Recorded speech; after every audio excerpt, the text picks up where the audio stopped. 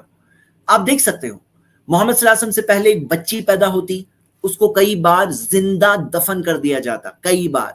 اور یہ ایک ڈس آنر کی بات ہوتی کہ کوئی شخص کے گھر میں بچی ہوئی, اور اس کے لیے ذلیل ہونے والی ذلت کی بات ہوتی تھی. جیسے آج تک ہم دیکھتے ہیں انڈیا میں بعض لوگوں کی سوچ آج تک ایسی ہے کہ بچی پیدا ہو گئی تو بہت ذلت کی بات سمجھتے ہیں. لیکن محمد صلی اللہ علیہ وسلم کے آنے کے بعد انہوں نے سکھایا کہ جو 2 بچیوں کو بڑا کرے گا, میں اور وہ ایسے ہوں گے.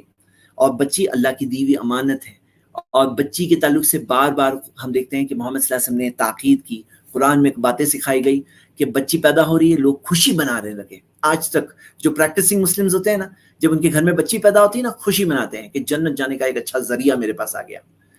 محمد صلی اللہ علیہ وسلم سے پہلے غلاموں کو پر ظلم کیا جاتا, بے رحمی سے مارا جاتا. کوئی اپنے غلام کی جان تک لے لے, اس کی چمڑی تک ادھیر دے, کوئی کچھ نہیں بولے گا. محمد صلی اللہ علیہ وسلم کے بعد میں غلاموں کو آزادی کا راستہ دیا گیا, آزاد لوگوں کو غلام بنانے سے روکا گیا. صرف پرزنر آف وار یہ ایک چیز بچی, اور اس کے اندر بھی اسلام نے بہترین سسٹم دیا. بلکہ میں اپنے 100 ریزنز میں اس کو بھی ایز اے ریزن بعد میں آگے جا کر بتاؤں گا کیوں یہ ایک one of the beautiful reasons ہے, کیوں اسلام ریلیجن آف ٹروتھ ہے. جبکہ بعض لوگ اس میں انفارچونیٹلی کنفیوز ہوتے ہیں, جبکہ یہ چیز ایک ریزن ہے کہ جس طرح سے اسلام نے کیسے انسانیوں کو رائٹس دیا, وہ بھی ویسٹرن ورلڈ سے کم 1200 سال پہلے. ہاں, آپ یہ دیکھتے ہو.